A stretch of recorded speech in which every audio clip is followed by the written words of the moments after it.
Jadi. Bismillahirrahmanirrahim. Assalamualaikum warahmatullahi wabarakatuh. Yang terhormat Bapak Edi, selaku dosen pengampu mata kuliah pengantar bisnis, kami dari kelompok 3 akan mempresentasikan studi kasus etika bisnis penimbunan susu bear brand. Sebelumnya, anggota kami ada next.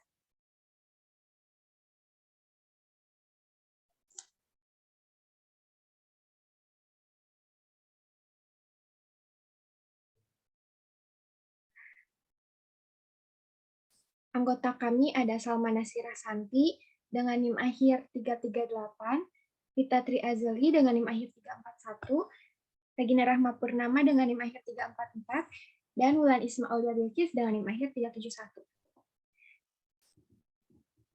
Baik, langsung saja ke pembahasan pertama yang akan dipaparkan oleh Regina. Baik, saya akan menjelaskan tentang kronologi kasus penimbunan susu bear brand. Yang pertama, susu bear brand banyak diburu selama pandemik karena diyakini mengandung nutrisi yang bisa menjaga kekebalan tubuh dan terhindar dari COVID. Kejadian ini tentunya menjadikan susu bear brand menjadi barang yang langka di pasaran. Masyarakat meyakini bahwa susu ini mengandung nutrisi yang bisa menjaga kesehatan. Akibatnya, kini masyarakat cenderung panik buying akan susu beruang tersebut. Selanjutnya, tingginya permintaan menyebabkan susu ini langka. Banyak oknum yang tidak bertanggung jawab yang memanfaatkan situasi ini. Oknum-oknum penjual ini sengaja memanfaatkan peluang permintaan masyarakat yang melambung tinggi akibat panik buying, sehingga banyak pelaku usaha yang menimbun produk susu bear brand tersebut.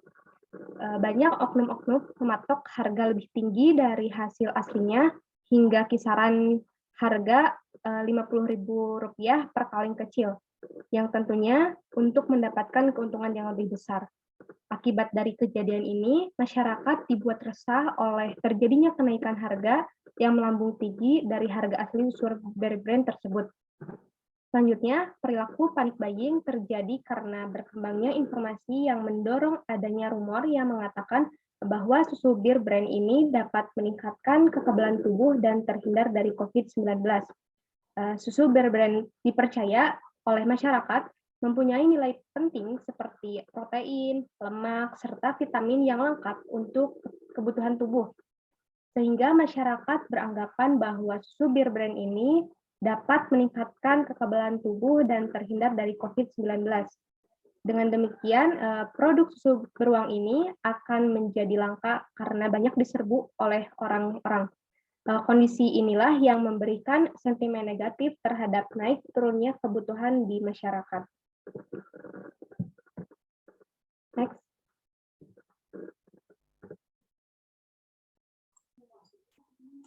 Baik, yang selanjutnya akan dipaparkan oleh saya.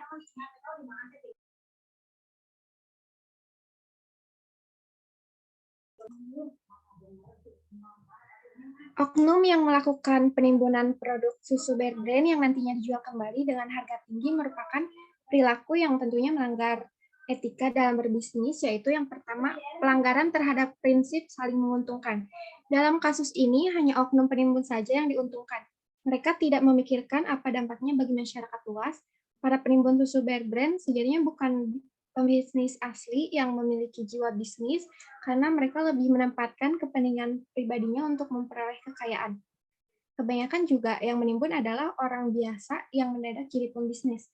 Mereka rela melakukan tindakan yang merugikan masyarakat serta pihak-pihak lainnya dengan menjual susu bear brand dengan harga yang tidak wajar.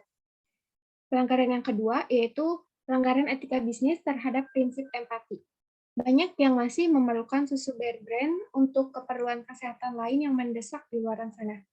Namun karena ulah para oknum penimbun susu ini menjadikan stok yang menipis bahkan sering kosong yang mana masyarakat membutuhkan tidak dapat mendapatkan produknya. Lalu yang ketiga, tanggung jawab kepada sosial. Keputusan yang diambil para oknum penimbun susu bear brand yang menaikkan harga produk susu bear brand merupakan lepas tanggung jawab oknum terhadap sosial, karena keputusan tersebut membuat masyarakat kesusahan atau kemahalan membeli susu karena harga yang tinggi dari harga asli pasar. Bahkan di marketplace susu ini dijual dengan harga Rp50.000 untuk satu kaleng yang awalnya hanya Rp9.000. Selanjutnya akan dipaparkan oleh Salma.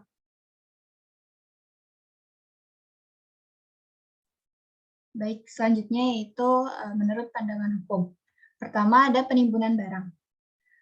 Perbuatan tersebut melanggar ketentuan pasal 29 Undang-Undang Nomor 7 Tahun 2014 tentang Perdagangan, yang dimana ayat ini berbunyi, 1. Pelaku usaha dilarang menyimpan barang kebutuhan pokok atau barang penting dalam jumlah dan waktu tertentu pada saat terjadi kelangkaan barang, gejolak harga, atau hambatan lalu lintas perdagangan barang. Kedua, ada pelaku usaha dapat melakukan penyimpanan barang kebutuhan pokok atau barang penting dalam jumlah dan waktu tertentu jika digunakan sebagai bahan baku atau bahan penolong dalam proses produksi atau sebagai persediaan barang untuk didistribusikan. Ketiga, ada ketentuan lebih lanjut mengenai penyimpanan barang kebutuhan pokok atau barang penting diatur dengan atas dasar peraturan Presiden. Kedua, ada persaingan usaha tidak sehat. Dalam Undang-Undang Nomor 5 Tahun 1999, ayat ini menegaskan bahwa 1. Pelaku usaha dilarang membuat perjanjian dengan pelaku usaha lain untuk secara bersama-sama melakukan penguasaan produksi dan atas pemasaran barang dan jasa yang dapat mengakibatkan terjadinya praktek monopoli dan atau persaingan usaha tidak sehat. Kedua, pelaku usaha patut diduga atau dianggap secara bersama-sama melakukan penguasaan produksi dan atau pemasaran barang dan jasa sebagaimana dimaksud ayat 1 apabila 2 atau 3 pelaku usaha atau kelompok pelaku usaha menguasai lebih dari 75% pangsa pasar satu jenis barang atau jasa tertentu.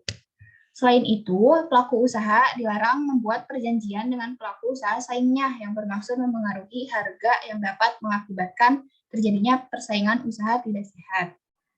Next, dilanjutkan oleh kita.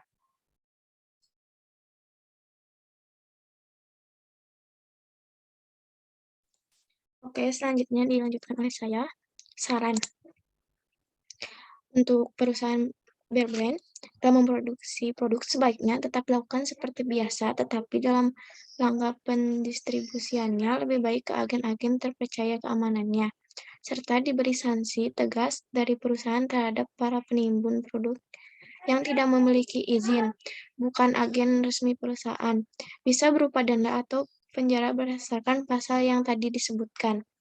Perusahaan bear brand harusnya memperbanyak produksi dan perbanyak distribusi ke warung-warung agar tidak ada lagi perantaran dan pembelian susu bear brand sehingga tidak akan dinaikkan harganya oleh oknum.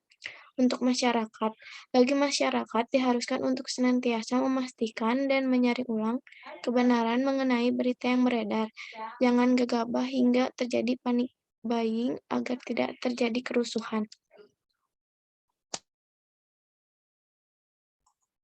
Baik, cukup sekian presentasi dari kami.